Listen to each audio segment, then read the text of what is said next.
हम अपने भारतवासियों को अगर हम परम सुखी करना चाहते हैं तो केवल वस्तु और व्यवस्था से नहीं कर सकते, उनका बौद्धिक स्तर सुधरना चाहिए। आज हमारे समाज का बौद्धिक स्तर गिरता चला जा रहा है, बहुत चिंता का विषय है। हम सुविधाएं दे देंगे, हम विविध प्रकार की भोग सामग्रियां दे देंगे, लेकिन उनके हृदय की जो मलिनता है, जो हिंसात्मक वृत्ति है, जो अपवित्र बुद्धि है, ये जब तक ठीक नहीं होगी तब तक हमारा देश धार्मिक देश है, हमारे यहाँ धर्म की प्रधानता है। तो इसी बात को बार बार हम सबसे निवेदन करते हैं कि ये जो हमारी नई पीढ़ी है, इसी से हमारे राष्ट्र की रक्षा करने वाले प्रकट होते हैं। जो विद्यार्थी जन है, उन्हीं में कोई एमएलए बनता है, उन्हीं में कोई सांसद बनता है, उन्हीं में कोई मुख्यमंत्री बनता है, उन्हीं में कोई राष्ट्रपति या प्रधानमंत्री उन्हीं में अपने लोग भी सब थे। अब हमारी शिक्षा केवल आधुनिकता का स्वरूप लेती जाए और व्यभिचार प्रवृत्ति, व्यसन प्रवृत्ति, हिंसा प्रवृत्ति, ये नई पीढ़ी में देखकर बहुत असंतोष हृदय में होता है। इसीलिए कितनी भी शरीर में पीड़ा हो, हम प्रयास करते हैं जितने से जितने सामने हमारे भगवत स्वरूप जन आते हैं, पहले बुद्धि शुद्ध होनी चाहिए। मय्ये वो मन आदत्स्व मई बुद्धिम निवेश है, तो निवशिष्यति मय्येव अत ऊर्ध्वम न संशया, तू मेरे में ही निवास करेगा, अर्थात भगवदानंद में। अविनाशी जीव कभी भोग विलास में तृप्त हो ही नहीं सकता। हम अगर अपने राष्ट्र की विशेष सेवा, तो हमारे धर्म का परिचय, जैसे आप जन करते हैं, धर्म का हमारा क्या स्वरूप है, हमारे जीवन का लक्ष्य क्या है।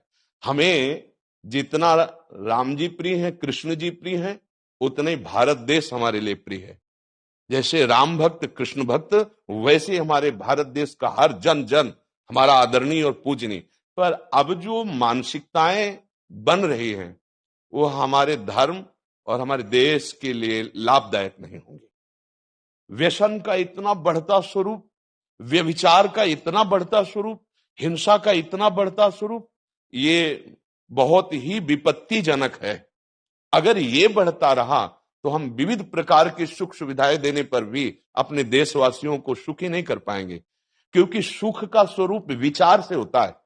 सुख और दुख की स्थिति सत्य नहीं है, आगमा पाइनो अनित्यास, लेकिन हमारा विचार, और विचार हमारा गंदा हो रहा है। बस हमारा उद्देश्य यही है कि हमारे देशवासियों का विचार शुद्ध होना चाहिए। अगर विचार शुद्ध है तो राष्ट्र प्रियता, जन सेवा, समाज सेवा, ये सब स्वाभाविक होने लगेगा। और विचार अशुद्ध है तो सुविधाएं बहुत हैं, उनका दुरुपयोग हो रहा है। तो बस आप सबसे बड़े बड़े जो उपदेष्टा जन हैं, जो बड़े बड़े धर्म की रक्षा के लिए भगवान ने जिनको भेजा है, उन सबसे यही प्रार्थना है कि सब व्यवस्था करते हुए हमारे देशवासियों की बुद्धि अध्यात्म को समझे।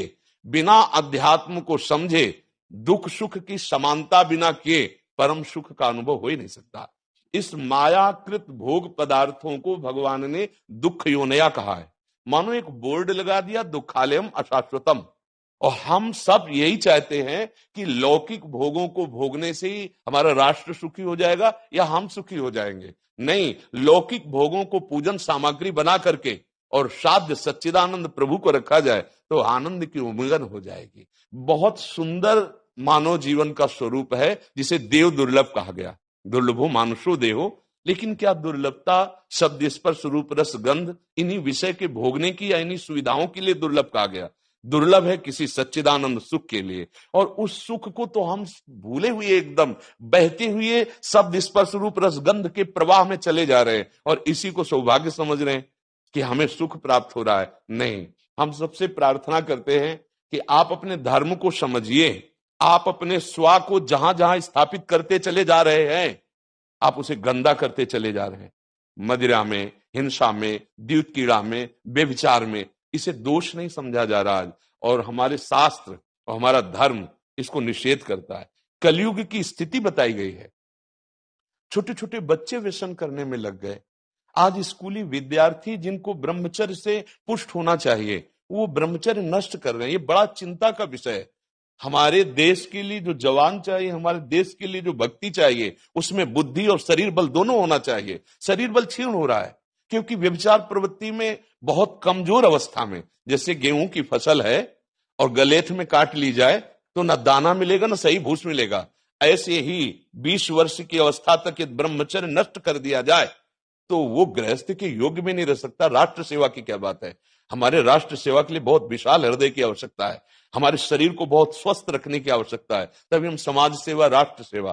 तो शरीर और बुद्धि दोनों का स्वस्थ होना बहुत आवश्यक है। तो शरीर को तो नष्ट किया जा रहा है विषय भोगों में।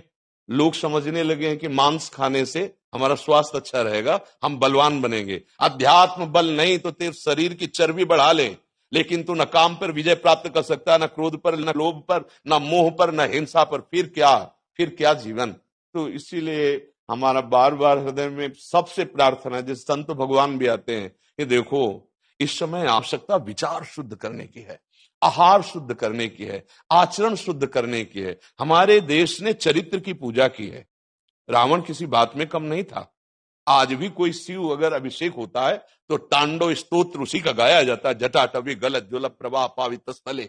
ऐसा विद्वान और ऐसा बलवान जो 20 बार जैसे झूला आराध्य देव को झुलाया जाए, ऐसे महादेव सहित पार्वती को बाजुओं पे झुलाया, वो महाबली चरित्रहीन हो गया तो अपने देशवासियों ने राक्षस कह दिया उसको।